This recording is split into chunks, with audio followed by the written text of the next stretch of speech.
Now we are going to start with the preparation of carboxylic acids. So there are so many methods that can be employed for the preparation of carboxylic acid, but out of all those, the selected ones I have for you, the selected 5 methods are here. One is the oxidation of alcohol, second is the oxidation of aldehyde and ketone, third is the hydrolysis of cyanide, and particularly the fourth one is the oxidation of carbonation of Grignard reagent, carbonation of Grignard reagent. So the first method is oxidation of alcohols. As you all know that alcohols are those which contain at least one hydroxyl group, right? They are called as alcohols. So oxidation means that I need to have a control oxidation of alcohol, and that I can add a nascent oxygen, and particularly we will be doing in presence of some oxidizing agent, right? Because for oxidation we need, because it has to be controlled oxidation. So we need the oxidizing agent which can make the reaction in a controlled manner. So suppose I have like in this reaction primary alcohol gives another type of oxidation and secondary alcohol has a different method of oxidation. Still the product obtained is in both the cases is carboxylic acid, but still they differ. So just look at the board, what is the difference between two. So the primary alcohols, you know that primary alcohol is that in which contain at least one carbon atom, right. So here is this OH is attached to the R, and in which particularly R is one carbon, may be attached to another carbon or may not be attached to another carbon. So I am going to add the nascent oxygen because I need to perform a controlled oxidation.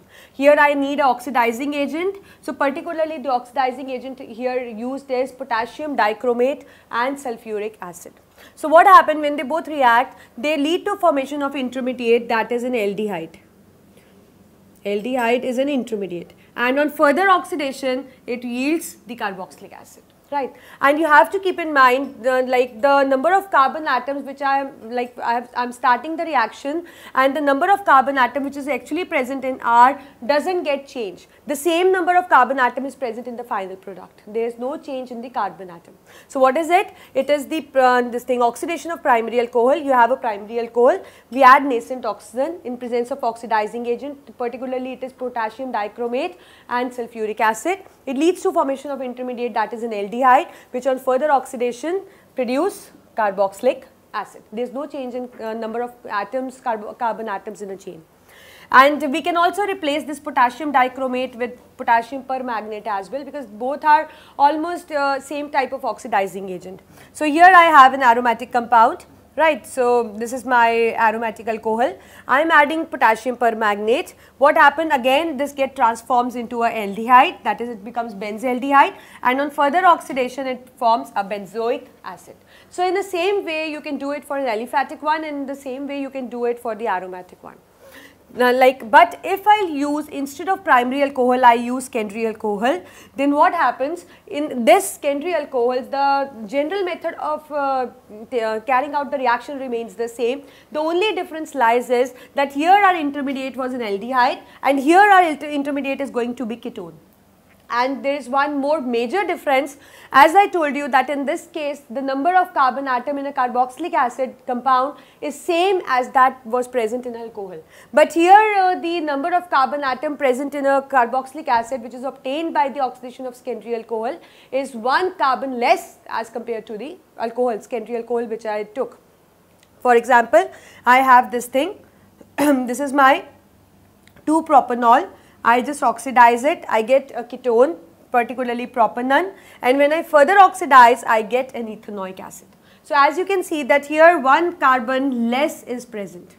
So it is the nature of the reaction that whenever you are carrying out the reaction of secondary oxidation of secondary alcohol, it will particularly yield the carboxylic acid, but it will carry one carbon atom less. You need to keep in mind. So wherever you need to just subtract one carbon atom, like if you need to convert the alcohol into carboxylic acid having one carbon atom less, so you can do it by this method, that is the oxidation of secondary alcohol. It will lead to formation of intermediate ketone, and which will further oxidize to give carboxylic acid with particularly one carbon atom less. So this is the basic method which we can use, that is the oxidation of alcohol.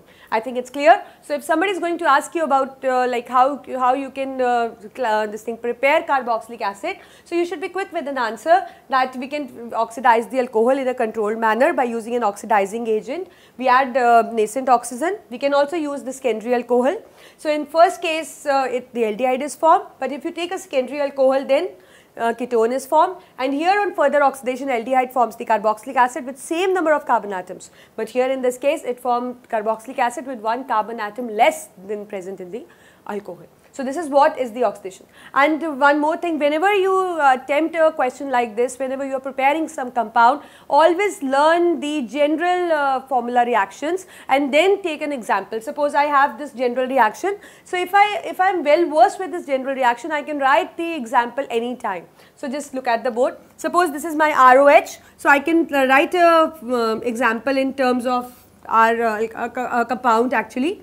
So I can write it is CH3CH2OH, further oxidation, same and this thing oxidizing agent, then it will get converted into aldehyde. So particularly it will be CH3CHO, because I cannot change the number of carbon atom. As you can see, there are 2 carbon atoms, so I need to put these 2 only, I cannot exceed it, and after that on further oxidation it will produce a acetic acid.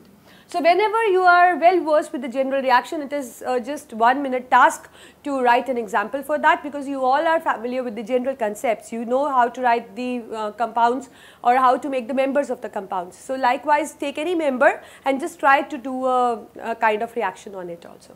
So it is oxidation of alcohols. Moving on to the second method, we have oxidation of aldehyde and ketone.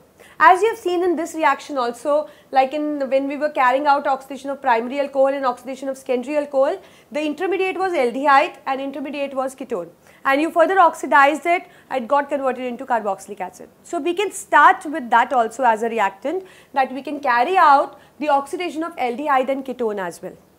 So here what is going to happen? If I take an aldehyde, keep in mind aldehyde on oxidation will give carboxylic acid, and as far as the oxidizing agent is concerned, it requires only a mild oxidizing agent. That is why I have taken a Tollens reagent here.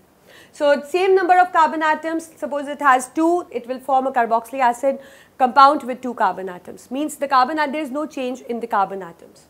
But if I take ketone, so here I need a strong oxidizing agent. Keep in mind, for oxidation of ketone, we cannot do it in presence of mild oxidizing agent. We basically need a strong one. So that is why I have taken potassium permanganate. You can take a potassium dichromate also. So what is going to happen? It will just yield mixtures of carboxylic acid. It will just yield mixtures of carboxylic acid. Now how you are going to make members out of it? Just look at the board. Suppose this is my RCOR. I suppose my R dash is smaller then R, means this carbon chain, number of carbon in this chain is smaller as compared to this one. Then when you will form the mixtures, the smaller alkyl group is going to take this carboxylic acid along with that.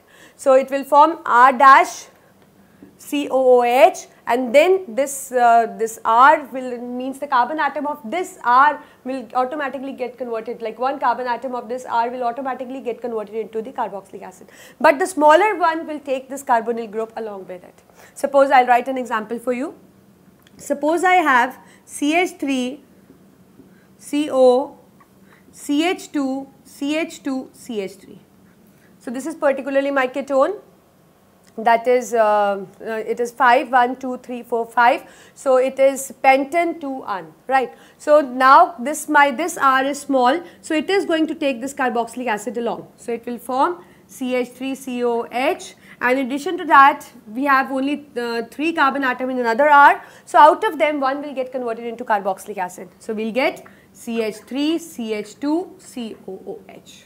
So you need to keep in mind that out of, for an unsymmetrical ketone particularly, because when it is symmetrical there is no there is no need of thinking like that, but whenever there is an unsymmetrical ketone, that means R and R which are attached are different. Then you are going to split in this way that this small r is going to carry this carbonyl group along with that, and out of that R, the carbon atoms present in the R, one carbon you are going to get converted into carboxylic acid. So this is what the mixtures what are obtained. And one more thing you have to keep in mind, whenever we are performing oxidation of aldehyde, it occurs in presence of mild oxidizing agent, but as far as the ketone oxidation is concerned, we need to use the strong one. That is why I used potassium permanganate. You can use the another strong one also. So this is how the oxidation of aldehyde and ketone yields carboxylic acid. The third method what we can employ is hydrolysis of cyanides. Cyanide. So what are cyanides? You know that the compound which contains CN group, cyanide ion. They are particularly cyanides. Hydrolysis means, hydro means water, lysis means breakdown. So that means particularly the breakdown of cyanides in presence of water. So this is what I am going to show you here. So I have some cyanide, some member of cyanide. Hydrolysis, that means I need to add water. This hydrolysis can take place in acidic medium, it can take place in a basic medium also. So this first example is stating that it occurs in an acidic medium. So what is going to happen? It will cleave in this way. The lysis will occur in this way and it will lead to the formation of RCOH, and this N will particularly get converted into, it will be released as an ammonia gas. Likewise here I am performing in presence of base. So again it is going to cleave in the same way and it is going to form, but there will be an intermediate, that is the sodium acetate. So I have this RCONA and then I add HCl followed by addition of HCl, which leads to formation of NaCl, and H gets attached at this position, and particularly we get carboxylic acid and NaCl. So that means when you are going to perform the hydrolysis in presence of acid, so there is no intermediate formation. The reaction occurs as such, the bond get cleaved in this way and same number of carbon atom is present in this, and N gets liberated as ammonia. But when you are carrying out this reaction in presence of sodium hydroxide, then it will form the acetate, that means sodium acetate compound, and after that the reaction has to be followed by the addition of HCl. And when we add HCl, H will replace Na and Na will get attached to Cl, and particularly that number of carbon atoms same will remain there and it will form carboxylic acid with NaCl. So this is how you can perform the hydrolysis of cyanides and you can prepare carboxylic acid through it. The last method is the use of Grignard reagent.